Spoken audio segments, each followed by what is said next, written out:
خان صاحب السلام علیکم، میرا نام وقاص نسیم ہے سر، اور میں باغ آزاد کشمیر سے تعلق رکھتا ہوں۔ جی وقاص خان صاحب، وزیر اعظم صاحب، کیا آپ کو یہ ریئلائزیشن ہے کہ کشمیری قوم آپ سے کتنی انسیت، اپنائیت اور خلوص رکھتی ہے، اور اس کی وجہ ہے جس دلیری سے یونائٹڈ نیشن کے اندر آپ نے ان کا مقدمہ پیش کیا،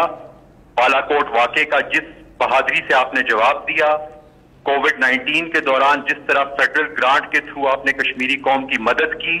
انصاف صحت کارڈ کے تھرو 10 لاکھ تک کے مفت علاج کی سہولت آپ نے 12 لاکھ کشمیری خاندانوں کو دی، اور کشمیر کا جو سب سے بڑا مسئلہ تھا 18 سے 20 گھنٹے لوڈ شیڈنگ گزشتہ حکومتوں میں ہوتی تھی اور جو اب ختم ہو چکی ہے۔ لیکن خان صاحب، ہم مایوسی محسوس کرتے ہیں کشمیری لوگ کہ جب انٹرنیشنل فورم پہ کشمیر کا نام آتا ہے تو ساتھ کراس بارڈر ٹیررزم، گھس بیٹھی ہے، ایکسٹریمزم، ریلیجس انٹالرنزم کا لفظ آتا ہے، لیکن ہندوستان میں جب اقلیتوں کے ساتھ ظلم کیا جاتا ہے، مسلمانوں کو اسٹیٹ سپانسرڈ ٹیررزم کا نشانہ بنایا جاتا ہے، تو دنیا خاموش رہتی ہے، جس کی مثال ہے سر کہ ہندوستانی آرمی کے ایک کرنل نے سمجھوتا ایکسپریس میں مسلمانوں کو زندہ جلا دیا، دنیا خاموش تھی۔ ہندوستان نیوی کا ایک سرونگ کمانڈر بلوچستان میں کلبھوشن یادو دہشت گردی کرتے ہوئے پکڑا گیا، دنیا خاموش رہی۔ اور اب خان صاحب، جو سب سے خطرناک صورتحال ہے کہ چند دن پہلے 7 کلو یورینیم 235 جو 90% پیور تھی، جو ایٹم بم بنانے میں استعمال ہوتی ہے، وہ ایک شخص کے پاس 9 سال سے موجود تھی اور وہ اسے اسمگل کرنے کی کوشش کر رہا تھا، لیکن پوری دنیا کی میڈیا آؤٹلیٹس اور انٹرنیشنل فورمز خاموش ہیں۔ کیا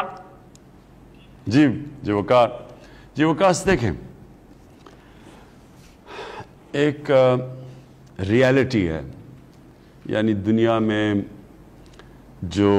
مغربی میڈیا، جو مغربی ممالک ہیں، وہ جب یہ ہیومن رائٹس اور یہ ایشوز اٹھاتے ہیں تو وہ اس لیے نہیں اٹھاتے کہ ان کو کوئی بہت زیادہ فکر ہے ہیومن رائٹس کی، وہ اس کو بدقسمتی سے استعمال زیادہ تر کرتے ہیں اپنی فورن پالیسی آبجیکٹیوز کو آگے کرنے کے لیے۔ یہ حقیقت ہے۔ انہوں نے فیصلہ کیا ہوا ہے، مغرب ممالک نے، ان کو خوف آیا ہوا ہے چائنا کا، چائنا جس تیزی سے آگے بڑھ رہا ہے، تو ان کو یہ ڈر لگا ہوا ہے کہ چائنا آگے جا کے یہ مغربی ممالک سے آگے نہ نکل جائے، اس لیے انہوں نے یہ فیصلہ کیا ہے کہ ہندوستان کو تیار کریں چائنا کے خلاف ایک مضبوط طاقت بنانے میں۔ تو جب ان کے فورن پالیسی آبجیکٹیوز میں ہندوستان آ جاتا ہے جو کھڑا ہوگا چائنا کے خلاف،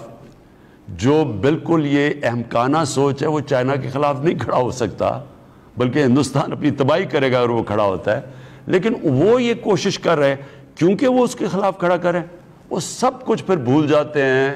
کہ ہندوستان میں اقلیتوں سے، مسلمانوں سے کیا ہو رہا ہے، اقلیتوں سے کیا ہو رہا ہے۔ ہندوستان کے اندر جس طرح انہوں نے ہندو سپریمسٹ آئیڈیالوجی، یعنی وہ خود یہ اس کو تنقید کرتے ہیں، میں یہ ضرور کہوں گا کہ پہلی دفعہ باہر کے اخبار، مغربی اخبار اب اس کی تنقید کرتے ہیں، پہلے نہیں کرتے تھے، اور اس میں ہمارا پاکستان کا بہت بڑا ہاتھ ہے، ہم نے ہر فورم میں اٹھایا، ہمارا اس فورن آفس کا بہت بڑا ہاتھ ہے، انہوں نے پوری طرح ہم نے کیمپین کی، اور اس کی وجہ سے آج اویئرنیس ہے ساری باہر کہ یہ جو ایک ہندوتا، یہ جو ان کی RSS آئیڈیالوجی ہے، یہ بالکل ایک طرف مغرب کچھ کہہ رہا ہے کہ دنیا کو لیکچر دیتا ہے انکلوسیونیس اور ہیومن رائٹس کی، اور دوسری طرف بالکل اس کے خلاف ہے۔ لیکن اس کے باوجود جو ان کو کشمیریوں کے ساتھ کھڑا ہونا چاہیے اس وقت، اور جو ہم نے پوری کوشش کی ہے دنیا میں شعور پیدا کرنے کی، بدقسمتی سے وہ اس طرح کشمیریوں کے ساتھ نہیں کھڑے جو ظلم ہو رہے ہیں کشمیریوں کے ساتھ۔ لیکن میں آخر میں یہ کہنا چاہتا ہوں کشمیر کے لوگوں کو کہ یہ میں بار بار کئی دفعہ سنتا ہوں کہ جی پاکستانی بات چیت شروع کر دی ہے ہندوستان سے، یا پتہ نہیں کیا کر دیا۔ میں آپ کو ایک واضح چیز کہنا چاہتا ہوں، جب تک ہندوستان واپس نہیں جاتا جو 5 اگست کو انہوں نے قدم اٹھائے ہیں، اور جو کشمیر کے اوپر جو انہوں نے اسٹیٹ ہوڈ لی ہے، جب تک واپس 5 اگست کے اوپر واپس نہیں جاتا، پاکستان کی حکومت کوئی ہندوستان سے بات چیت نہیں کرے گی۔ لے کے آئیں تاکہ لوگوں کو تکلیفیں نہ ہوں، ان کے مسئلے ون ونڈو آپریشن کریں، تو یہ بہت ضروری ہے کہ آپ مجھے ایگزیکٹ کیس بتائیں گے، کیونکہ میں خود میٹنگز لیتا ہوں ساری پاکستان کے اندر، یہ جو ہماری ہاؤسنگ جو ہماری ریگولیٹرز ہیں جس طرح CDA LDA